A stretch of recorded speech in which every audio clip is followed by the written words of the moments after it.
pensions, for example, be doing if the problem is capital, for example? Why aren't more entities like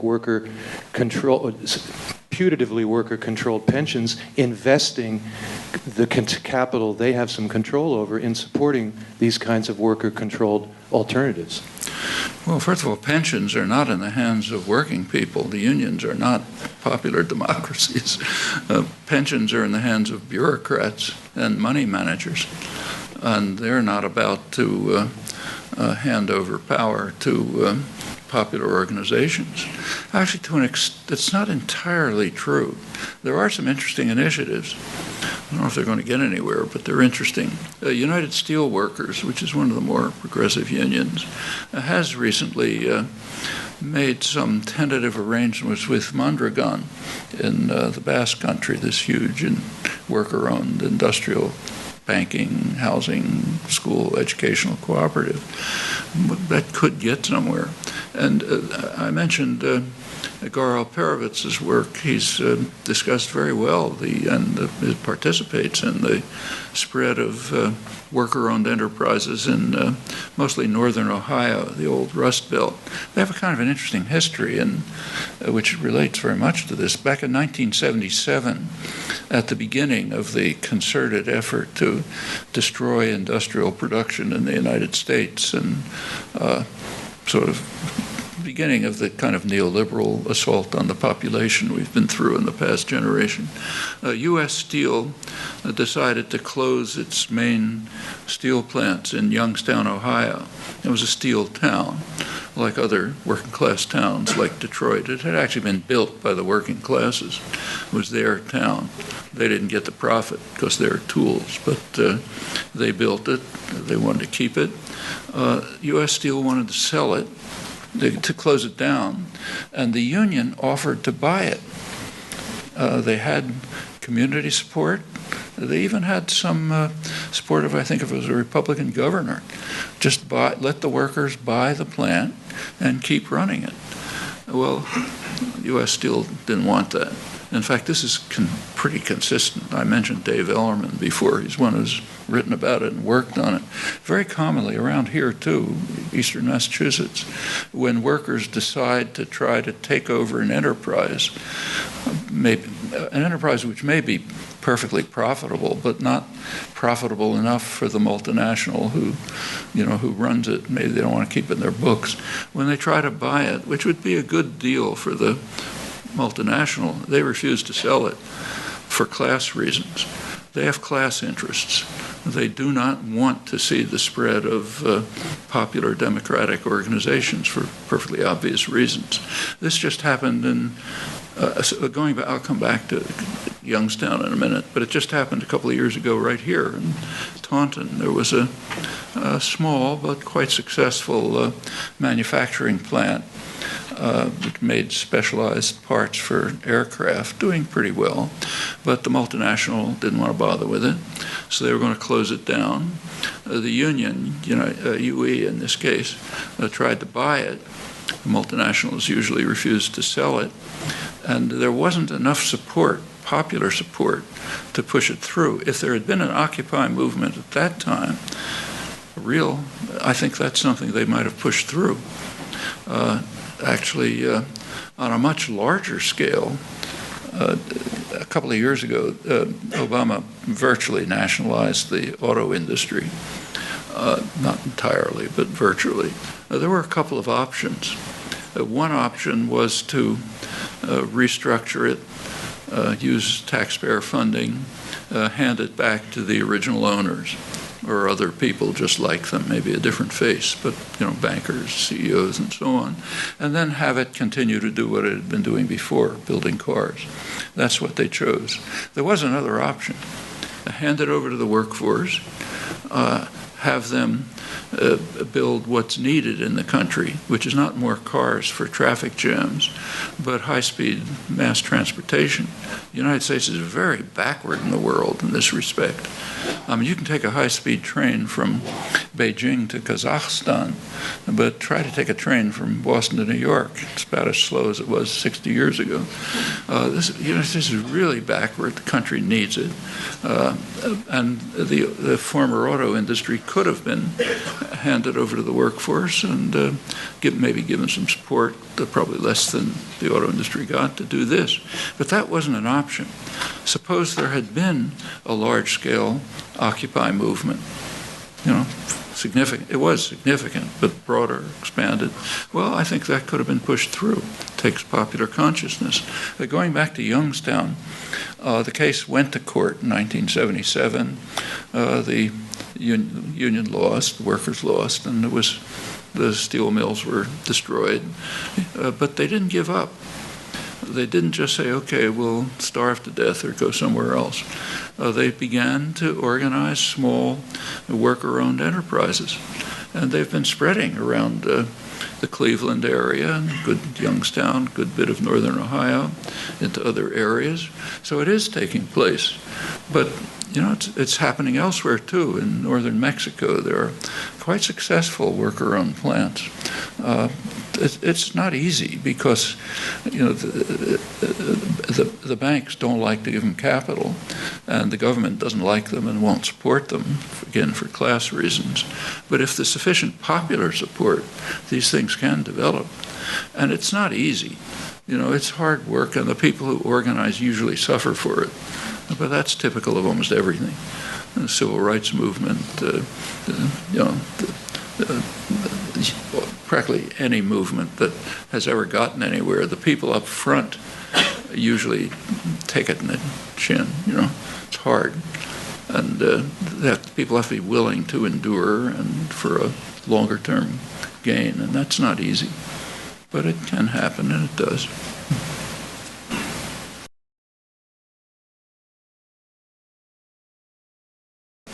Well, I grew up in the 1930s. That's when I was a kid. It was a deep depression and plenty of suffering. And there were images that kind of stick in my mind. People coming to my parents were teachers, so we had some money, not rich, but got along. And in fact, the whole family of unemployed working class kind of converged around our house. We had at least something.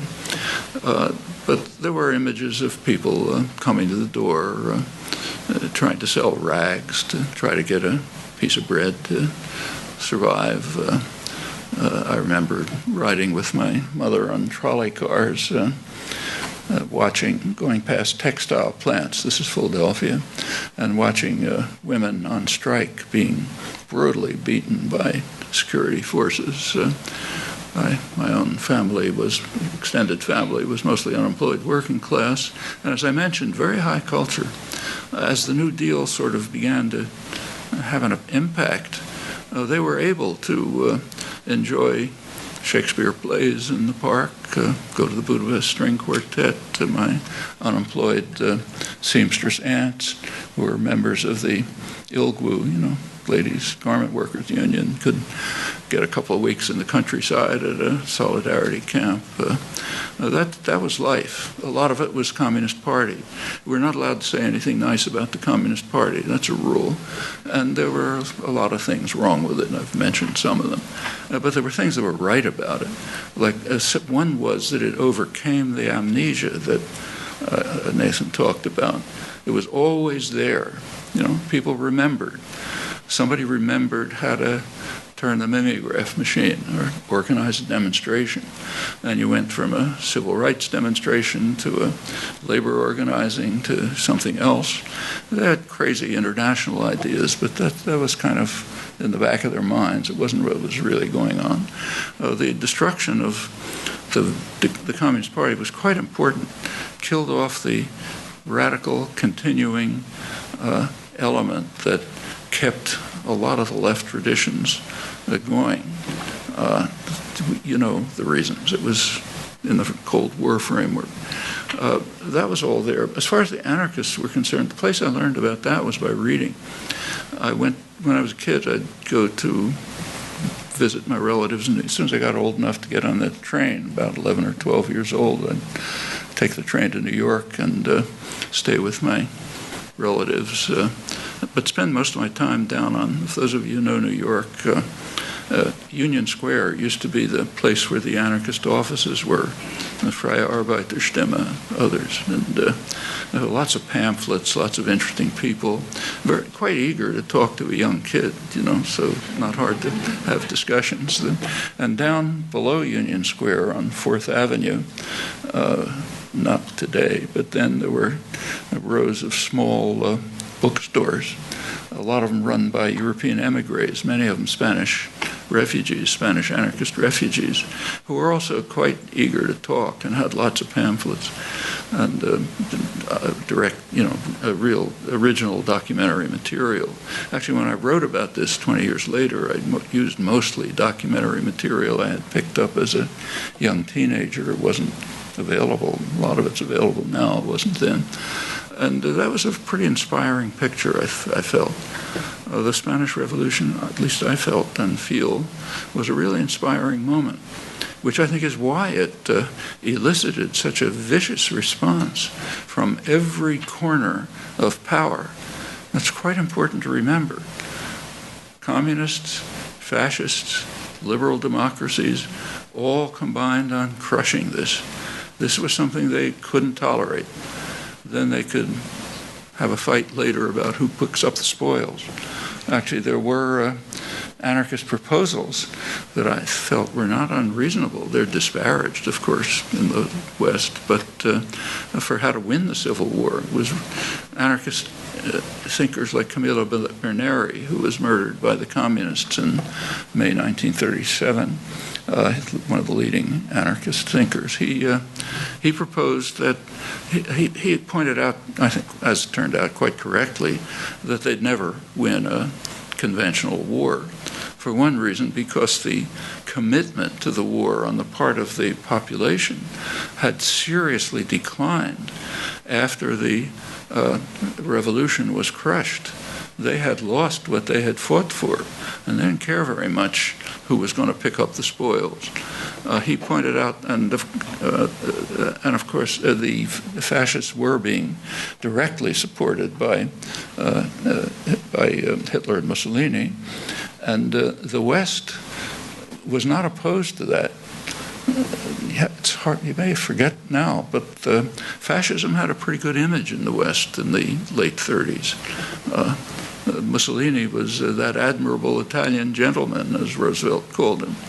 Hitler was regarded by the State Department as, in the late 30s, as a moderate who was holding off the forces of left and right, so we shouldn't be too critical of him. The United States had a consul in Berlin up until Pearl Harbor, who was sending back dispatches saying you shouldn't be too hard on the Nazis. They're doing some things we don't like, but they're still kind of moderates. His name is George Kennan. You don't read that in the biographies, but that's not untypical of the period. Roosevelt, for example, there was a Neutrality Act, theoretically. The United States was not supposed to allow support for either side in the Civil War. And Roosevelt was very bitter about any attempt by somebody to say, send a pistol to the Republic. He couldn't stop it by force, but he bitterly condemned it. On the other hand, the State Department couldn't notice what I was reading in the left-wing press at the time, and was later conceded 20 years later, that the United States had authorized the Texaco Oil Company, which was run by an outright Nazi, open Nazi, had authorized them to they had a contract to ship oil to the Republic. They switched it to shipping oil to the fascist forces, which is the one thing that Hitler and Mussolini couldn't provide. They couldn't find that. The left press could find it, but the State Department couldn't. Well, going back to Berneri, what he proposed was that in Spain itself, the popular forces should fight a guerrilla war. That's an old Spanish tradition. In fact, that's where guerrilla wars were initiated under Napoleon.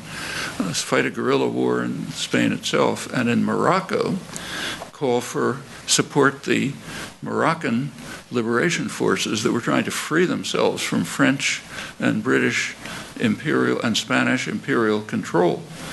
That was the base of Franco's army. They were Moorish troops coming from northern Africa. So his idea was fight a revolutionary war, support them in their efforts to overthrow imperialist control that he thought would erode the fascist armies, just as in Spain itself the popular forces were fighting, but until they were crushed. Well, that's if you read the scholarship on the matter up till today, that's kind of dismissed as a sort of a romantic joke, as the whole anarchist movement is. But I don't think it was. That was my initial exposure to it. Hi, I'm just curious if you could address the role of surveillance technologies and increasingly the militarization of police as far as moving forward in radical thought today and in the future, kind of what you see where that is now. Well, I think there are two things to bear in mind about that. The first thing is that the phenomenon itself shouldn't be at all surprising. The second is that the scale, at least to me, is kind of surprising. I hadn't really expected that scale. But the phenomenon is normal. And it's, again, as American as apple pie. You can go back a century. Take, say, the Philippine War, early in the 19th century, 20th century. It was a vicious war. The U.S. conquered the Philippines, killed a couple 100,000 people. It was a major popular nationalist movement. After the military victory, it had to be suppressed and controlled. And a huge pacification campaign was initiated using the highest technology of the day for surveillance, subversion, breaking up groups, building up hostilities, all kinds of things. Very sophisticated. It was very quickly transferred home. It was used by Woodrow Wilson in the Red Scare, the worst repression in American history, and developed further since. It's had a lethal effect on the Philippines. People mourn the typhoon that killed tens of thousands of people. That doesn't happen in functioning societies. It's very striking in the Caribbean. When a tropical storm goes through the Caribbean, in Haiti, one of the major victims of imperial violence, it's vicious. Right next door in Cuba, 3 people die. Some buildings are knocked over. Same storm. Depends on the society. Well, the Philippines is a society that we created, have maintained. It's the one part of Southeast Asia that hasn't taken part in the so-called Asian miracle, not one of the Asian tigers. There's a reason for that, good reason. But these techniques, you can be confident that any state or a commercial enterprise, any system of power, is going to use whatever technology is available to try to control and dominate its what amounts to its major enemy, namely the population. That's what power systems are going to do. The scale of what was revealed, I think, was a little surprising, but it actually shouldn't be, and there's more to come. Those of you who read technical journals, like, say, the MIT Technology Review, should know what's coming. So, for example, just in the Tech Review recently, there have been articles on things like there and elsewhere on the hardware in computers, which is now being designed. They blame China, but of course that means it's being done 10 times as much here, to put in components in the hardware that will enable the manufacturer to record every keystroke everything that's happening on your computer. American businesses are worried because if they have Chinese computers, they'll be picking it up at the People's Liberation Army. But they don't point out that the American systems are doubtless much more advanced than doing the same thing. Robotics is a field that's been worked on pretty hard for many years here too. And one of the goals, quite explicit, nothing secret, is to develop fly-sized drones, tiny robots, which can, get on the ceiling of your living room and carry out constant surveillance. And drones tend to go from surveillance to lethal capacities very quickly. So we can expect that pretty soon. These are things that are in development. Any system of power is going to use them. And pretty strikingly, jihadis are going to use them. One of the things we're doing right now is creating perfect technology for terrorist attacks. It's not a secret. You take a look at drone technology. Right by today already, it's claimed that for $300 you can purchase a small drone online. Well, that's improving very fast. And for terrorist activities, it's just perfect. If you want to get a picture of it, there's an article in this month's leading journal of foreign affairs in Britain, the Royal Institute Journal of International Affairs, describing how we are rapidly creating the technology to permit massive terrorist attacks on ourselves. That's also typical. Power systems seek short-term power and domination. They are not concerned with security. It's contrary to academic dogma. You can easily show that. They're interested in power, domination, the welfare of their primary domestic constituencies, which are wealth, concentrated wealth. And if there's a disaster in the long term, it's not their business. You can show that. It's obvious with environmental issues. It's the same with nuclear weapons. The same right now with drone technology. So sure, this stuff is going to go on unless we stop it. You can stop it too. It doesn't have to go on. Can you offer a critique of startup culture and entrepreneurship, which offers many of the seeming characteristics of autonomy, but isn't so? Seeming characteristics. Startup culture is, it's okay. People like their apps and so on, but it's based very heavily on state subsidy. It's not. It's kind of a narrow form of entrepreneurship. So take, for example, the Silicon Valley culture. What are they using? Well, they're using computers, the internet, microelectronics, so on and so forth, almost all developed in the state sector for decades before it's handed over to private power for commercialization and application. So yeah, there's initiative there, and people are having fun and doing maybe interesting things, but relying very heavily on the background state subsidy, which takes many forms. Actually, everyone at MIT ought to know it. It's paid our salaries for years. It's for decades, computers and the internet and the whole basis of the IT culture were being developed right here in similar places in RLE and so on. Finally, after decades, it was handed over to Bill Gates and Steve Jobs to market and commercialize and make profit and make little things that you carry around with you. So it's a kind of it has entrepreneurial aspects, but it's parasitic on much more fundamental development. The really hard work, the hard research and development, the creative work is quite substantially in the state sector. Incidentally, it's not just subsidy. There are many other devices of taxpayer support for private enterprise. One of the main ones is procurement. So, for example, in the early 60s, IBM through the 50s had learned, mostly in government laboratories and places like this had learned to switch from punch cards to digital computers, and they built the world's biggest computer in the early 60s, stretch computer, fastest computer. But it was much too expensive for business, so the government bought it. That's the purchaser of last resort, and I think it went to Los Alamos. That goes on all the time. Procurement's a major form of public subsidy to private enterprise, and there are many other ways. That's one of the reasons why private capital does not want markets. They want markets for other people, but not for themselves.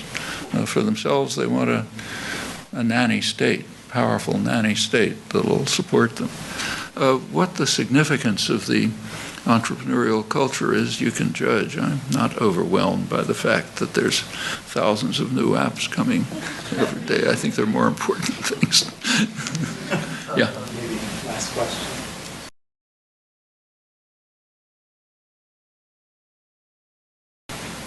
Well, you mentioned the Civil War, and there's ample evidence by now that there was very significant slave initiative in the Civil War. There's more to say about that, a lot more. So take the American Revolution. To a large extent, that was a revolution carried out in order to maintain slavery.